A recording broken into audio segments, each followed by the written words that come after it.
Wow, I didn't realise how many people had fallen in behind us. Thank you very much for coming out this evening. I'm slightly different, as we all are though. We're in our own little ways. I met George when I was about 5 years old, campaigning in Strathclyde in Glasgow. My father was an activist and remains so with the Labour Party and has done all his life. And I met a guy who back then was probably the most charismatic individual I've ever met. I remember as a very young boy, my son Lewis here, sitting in conferences and speeches and just going, wow, what an orator, what a talent. And when George was pushed out of mainstream politics, I felt a real, as sad as I felt the day John Smith died, I felt we've lost something from British politics here. This is a guy who cares. This is a guy who is passionate. This is a guy, if he can make a difference for you as an individual, sir, I know he will do it. I am on the Patient Participation Committee for Thornton Medical Centre in Thornton in my ward. And I made contact through different avenues with every single leader, except the Lib Dems, but nobody's talking about them these days. Every single leader of every major political party that was running in this by-election. One man didn't just get in touch, he brought his whole team up to Thornton one afternoon and came and met with a doctor who was being kicked out of his surgery by a very, very, very corrupt PCT, Primary Care Trust. One man, and that man was Mr. Galloway. That man, the morning he was elected, contacted that doctor personally and said to him, I will be in touch. We are interested in solving your problems, and I will solve your problems. Already, George is making more change in 2 weeks, less than 2 weeks, than the PCT have managed to do in 1 whole year of trying to kick this doctor out. That is the guy we have as an MP.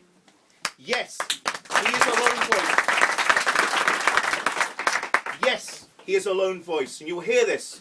Oh, but George is just one man alone. No, he's not. Because George has the support of all of us, and all our friends, and all those disaffected people you spoke about. Because it wasn't just about Bradford. My job as a medical rep takes me all over the UK. And when I say, oh, I'm from Bradford, which I can say quite proudly at the minute, which is unusual, isn't it? Oh, Bradford, where the big hole is. No. Bradford, where George Galloway is. When I go into these places now, it's almost the first thing. It's the first thing people mention is George Galloway, George Galloway. Yeah. We didn't just get one guy in a seat that was a Labour safe holder. It could have been a Tory safe holder. We got a guy who is one of the most charismatic, most enigmatic orators in the world. That's the guy who's speaking up for us tonight.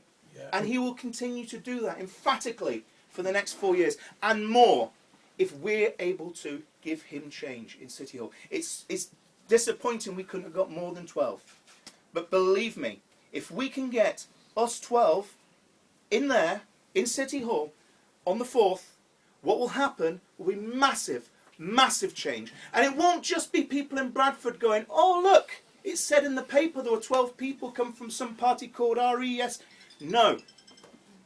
It will be national news, because George didn't just get that seat. He got the 12 people he put up as well. He got a safe Tory seat out of that. That's what's going to happen. And when that happens, it's all about the next result, and the next result, and the next result.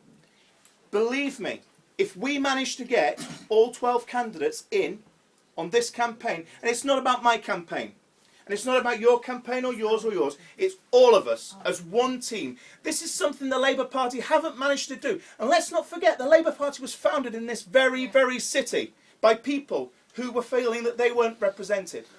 People who felt that they'd been silenced. People who felt they were downtrodden. Funny enough, the Labour Party seemed to have changed somewhat from where they were back in 1893. But we're here again. We're here in 2012. We've realised things aren't going the way they're supposed to be going. Things are going in a very, very different direction.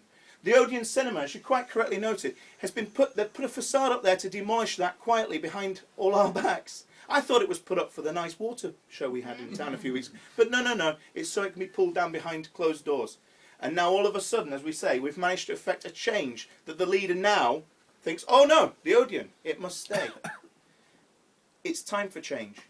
12 people, just in case there's any doubt, 12 people in City Hall isn't a small achievement. Yeah. It's a massive achievement in a short space of time.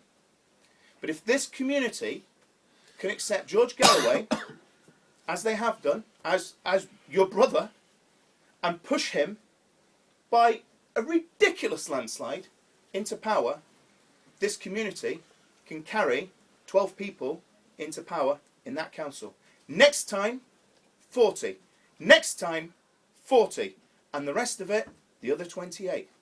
Change is coming. People are very hungry for change right now. And it's our job to ride that wave and make sure that Bradford changes forever. Thank you very much for having me.